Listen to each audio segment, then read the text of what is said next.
Hello and welcome back to one of my FBR videos, and in this video of course it's my team selection ahead of game week 6. Now obviously we've still got European football going on and I've still got 6 players left to play, so no my luck now, 2 of them will get injured and I'll have to whack the wildcard button and this video will be completely irrelevant.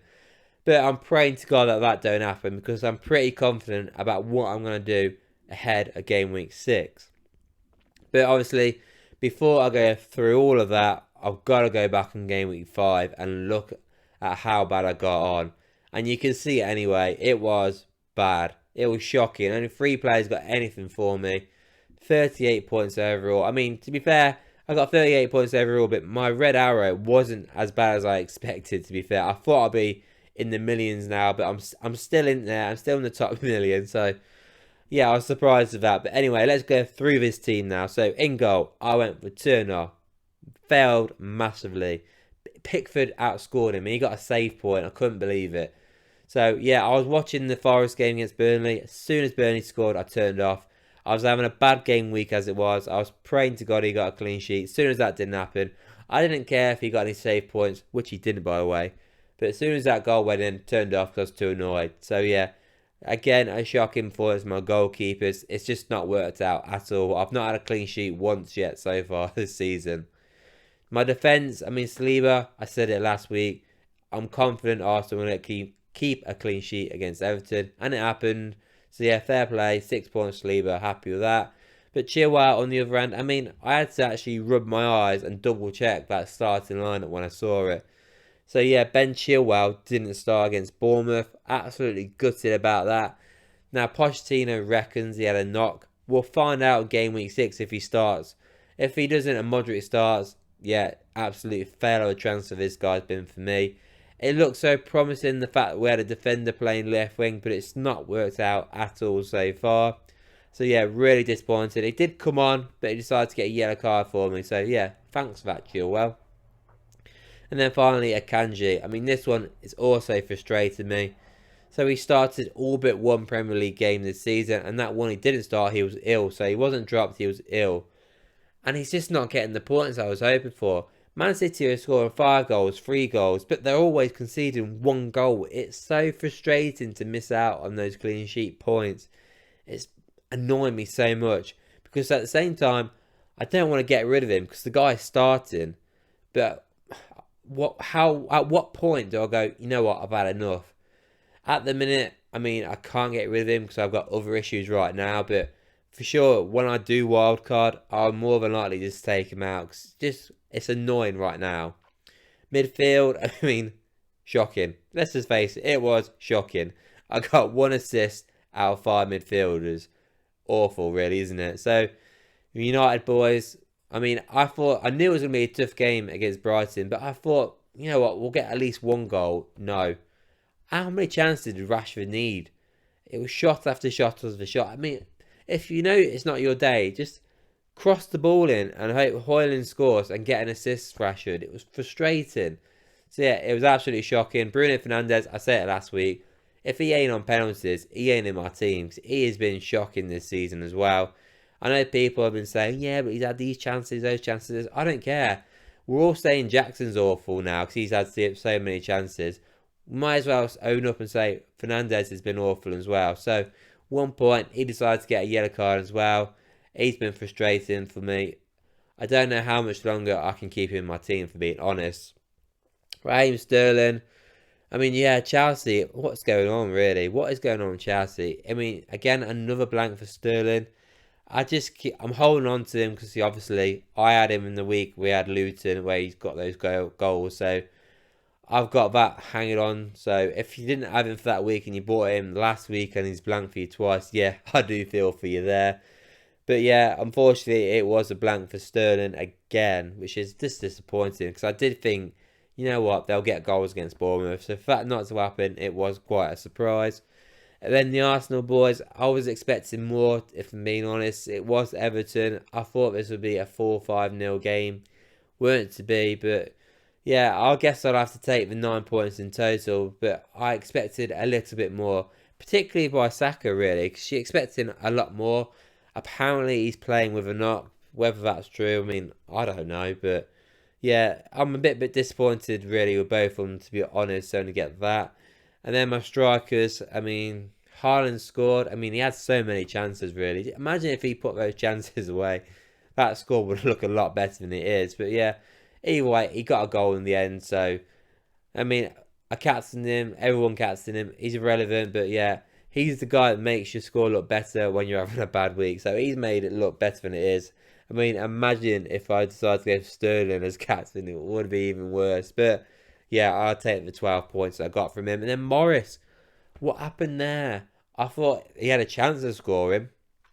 I brought him in early. I was saying he's a 90-minute man, and then he got subbed off early against Fulham. What happened? I mean, obviously, I only saw the chances on Match of the Day, but I only saw one from himself, so that was disappointing to see only one chance. And then obviously, I got Wadway on my bench getting 1 point, which is irrelevant, but the fact that he's gone down to 4.4 mil has also annoyed me. Because honestly, I didn't think he was going to change, but for that to happen was annoying. But yeah, overall, it was a bad game week. So then before I go through my game week 6 team, we're going to look at a couple of potential transfers that I'm going to possibly make ahead of the game week. First up in here, we've got Rico Henry out for Botman. Now, obviously, we found out the news that Rico Henry is unfortunately going to be out for the rest of the season from the looks of it. So it's probably a good time really now to get rid of him. I mean, I've got some time on my hands because the replacement I'm thinking of is Botman. So at the minute, obviously, Henry is 4.6 million. So I could technically just wait until he gets a price drop before I decide to make the transfer for Botman, who is 4.5. So it's a straight swap really. And to be fair, it works out in my favour really in that sense because, I mean, Botman's fixtures are pretty decent to be fair. I mean, I've been saying for the last week now to bring in Newcastle players. I didn't really have an eye on bringing in Botman, to be honest. I was more looking at attacking players, but I mean, defensively, they look like they're going to be okay because they've got Sheffield next game, Burnley, that's nice. West Ham's are going to be a tough fixture for them, Crystal Palace, and then as it goes on, it stays just as good. So it seemed like a sensible decision to go for Botman for Rico Henry, who's going to be out. It's a transfer I'm going to be forced to make. I'm pretty confident that Botman for sure is going to be in my team for game week 6 due to the fact, obviously, Henry's going to be out for the season. So this next transfer I got in here is Chilwell Trippier, which I did talk about yesterday in my transfer plans video if you want to go and check that one out. But for sure, this is a transfer that I would like to make. Whether I go through with it, I'm not 100% confident if I'm being honest. Obviously, we were all shocked that Chilwell got dropped at the weekend, but it'll be interesting if he does start in game week 6. This is the issue though. Do I want to risk it? Obviously, Chelsea have got Villa. That's a tough game to be fair, but obviously Villa, they have got European football on Thursday, so they might be fatigued by the weekend playing against Chelsea, whereas Chelsea have a whole week off. And Kieran Trippier, I mean, he played last night 90 minutes against Milan, but he doesn't actually have a game until Sunday, so he's going to have plenty of rest. I'm fully expecting him to start the game against Sheffield. Then he's got Burnley, so he's got 2 nice fixtures coming up, so he does actually have better fixtures as well. So I'm leaning towards going for Trippier instead of Chilwell. I mean, Chilwell, he's been disappointing for me this season, so maybe it is time to make that switch. So then, let's go through my team then for game week 6. Now, I've got 2 free transfers for the game week. I'm going to show you both the transfers that I'm going to more than likely make. I'm 90% certain. One of them I definitely will make. I'm pretty confident about the second one as well, as providing I get no injuries from the teams that are playing in Europe over the next couple of days. Now, obviously, in goal, you can already see it anyway. So I've gone for Jordan Pickford ahead of Turner. I mean, it makes sense, really, doesn't it? You're not going to go for the guy who's got Man City away. You're going to go for the guy who's got Brentford away. But either way, I'm expecting nothing from either goalkeeper. I might get lucky with a save point and now 3 points if they only concede the 1. But overall, I'm expecting nothing from either goalkeeper. So really, it's just a whitewash from either one. So I'm expecting nothing from my goalkeepers. So then with my defence, I'm going for a back 3 yet again. It's the right thing to go for, isn't it? Let's face it, defenders aren't really keeping the clean sheets that we want. So there's no point taking out any midfielders or strikers when the defence really ain't cutting it dry, really, are they? So back 3 I've gone for. Now, as you can see, I've got the two transfers here. So I have gone with my potential transfers in Kieran Trippier and Botman. Now, Botman will be in my team for game week 6. I can pretty much confirm it. Although I'm not actually made the transfer yet in my actual squad, it definitely, I am 99% certain he will be in there. Because obviously Henry's out, so I may as well make that one done. Trippier, I'm still not confident I will go through with it. I'm 90% sure actually I will go through with it. Why would I say I'm not confident? I'm confident probably I will go through with it, if anything. Just for the fact that I'm thinking about it. When Trippier plays, he plays 90 minutes and he plays well. And Newcastle's fixtures are actually better than Chelsea's. Whereas Chilwell, I mean, the guy gets subbed off when he does start. And if he isn't having the best of games against Villa, which is a tough game, he probably will get subbed off, probably even before the 60th minute mark. And if by that point Villa have scored, there's no real point in keeping Chilwell any longer now. There's just no point. So Trippier is more than likely going to be my team. And if that does happen, he will be starting anyway ahead of Botman, just because obviously he can get you a goal or an assist. Estupiñán, I've got him starting against Bournemouth. Now, apparently he is out in the European game against AEK Athens midweek. It's more of a fitness issue, if anything. That's what Sky Sports are saying. But I'm going to hold out anyway. But it's something I'm going to have to look at, which is a bit annoying ahead of the deadline on Saturday. But if he is fit, for sure, he's going to start. But I've got no worries, though, because obviously I've got Botman on my bench. And then Akanji, I'm going to start with Akanji again this week. Forest at home is a good fixture of Man City. They've got to keep a clean sheet eventually. I mean, again, they conceded in the Champions League. Surely they're going to keep a clean sheet sooner rather than later. But if he doesn't start, because he did start in midweek, then I've got Saliba to start on my bench if both of Estupiñán and Akanji don't start. But obviously, yeah, Saliba's on my bench. Yes, he got a clean sheet in the week just gone. But Spurs, I'm expecting it to be like a 3-2 kind of game. If it's 0-0, I'll be disappointed because obviously we're all going to watch the game. But yeah, I'm expecting him to not keep a clean sheet this week. So that's why I've got Saliba on my bench. So then, with my midfield, I've gone for the same 5-man midfield I had last week, which I know is brave. But I've got no choice because my defence is all over the place and I've had to make changes there. So hopefully, I'm praying to God it works out this week. So obviously, the United boys, they've got pressure on their shoulders now. Burnley away, that is a good fixture for them both to have. If Kompany does play the way he's playing, hopefully United get them on the counter-attack and they score goals there. I'm expecting a minimum of 7 points from them each. Any less, then I might just have to get rid of one of them. Because it's just, I can't keep holding out for points I'm not getting from them.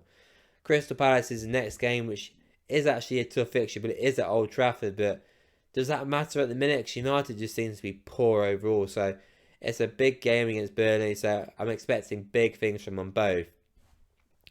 Raheem Sterling's got Villa at home. That's a tough fixture. But the fact that it's at Stamford Bridge, I am hoping that he gets something. If he doesn't, that'd be 3 blanks in a row, which is not great.